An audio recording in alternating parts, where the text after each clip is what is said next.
जय आदिवासी सर्वांना। जर तुम्ही माझ्या यूट्यूब चॅनलवर नवीन असाल, व्हिडिओ पहिल्यांदाच पाहत असाल तर पहिले सबस्क्राईब नक्की करा आणि व्हिडिओला लाईक आणि बेल आयकॉनवरती क्लिक नक्की करा।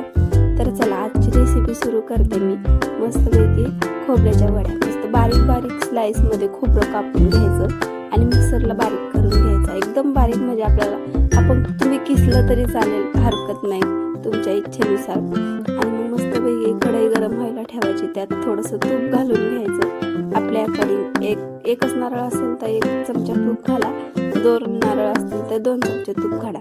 मस्तपैकी ते तूप गरम झालं का लगेचच त्यात आपलं जे किसलेलं आपण खोबरं होतं किंवा मिक्सरमध्ये बारीक केलेलं खोबरं सगळं त्यात टाकायचं, छान असं भाजून घ्यायचं। पूर्ण गोल्डन होईल, म्हणजे एवढं गोल्डन होईल तर नाही, पण त्याचा थोडासा कलर ट्रान्सफर झाला तोवर भाजून घ्यायचं।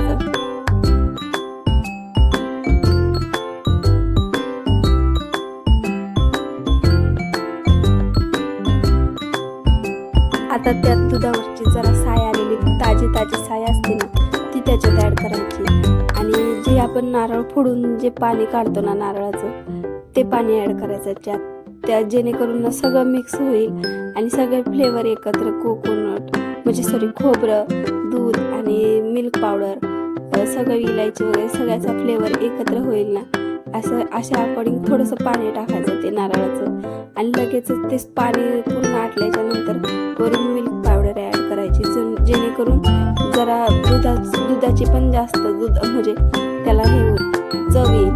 तर त्यासाठी तुम्ही मिल्क पावडर ऑप्शनल ॲड करायची असेल तर करा, नसेल तर राहू द्या। आणि मग तुमच्या अकॉर्डिंग 1 चम्मच 2 चम्मच तुम्हाला जेवढं गोड पाहिजे तेवढी साखर टाकून छान सगळं मिक्स करून घ्यायचं। आता साखर टाकल्यावरती थोडं टाईम लागते, मग मस्त सगळं मिक्स करून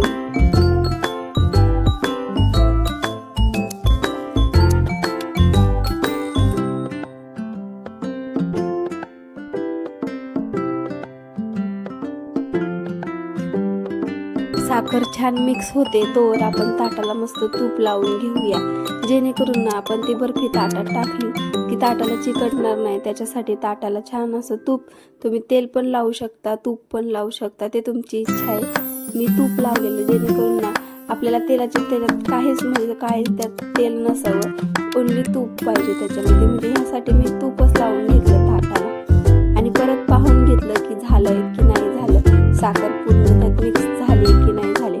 आणि पाहून झाल्याच्या नंतर कन्फर्म करायचं एकदा की चव कशी आहे, म्हणजे कसं टेस्ट करून बघायचं आणि चांगलेच होते, तुम्ही ट्राय करून पहा। पण मग नंतर ना मस्त गॅस बंद करून सगळं त्या ताटामध्ये आपण ज्या ताटाला तेल लावलेलं, तेल किंवा तूप, मी तूप लावलेलं त्या ताटामध्ये सगळं काढून घ्यायचं आणि ना मस्तपैकी गरम थंड व्हायच्या आधीच गरम हातानंच त्याला सेट करून घ्यायचं। आता इथे चम्मच वापरत होते मी, कारण का जरा जास्तच गरम होतं आणि मग नंतर चम्मचने काय होतच नव्हतं ते, मग मी मस्तपैकी त्याला हाताने केलं आणि तुम्ही पण तसंच करा, जेणेकरून ते चांगलं सेट होईल आणि त्याची पूर्ण एक बर्फीच तयार होईल। आता हे पूर्ण असं ताटात पसरल्यावरती ना आपण त्याला फ्रीजमध्ये 10 ते 15 मिनिटं फ्रीजमध्ये ठेवूयात आणि म्हणजे मग तयार होते आपली बर्फी। एकदम कमी टायमात आणि कमी प्रोसेसमध्ये तयार होणारी बर्फी म्हणजे खोबऱ्याची बर्फी, आणि टेस्ट तर इतकी सुंदर लागते ना की लाजवाबच। तुम्ही पण ट्राय करून पहा आणि व्हिडिओला अजूनही लाईक केलं नसेल तर लाईक करा, चॅनलला सबस्क्राईब पण करा आणि व्हिडिओ आवडला की नाही नक्की कमेंटमध्ये सांगा। आणि खूप सुंदर होती ही बर्फी, तुम्ही करून पहा आणि नक्की मला सांगा की तुम्ही म्हणजे कशी झालेली।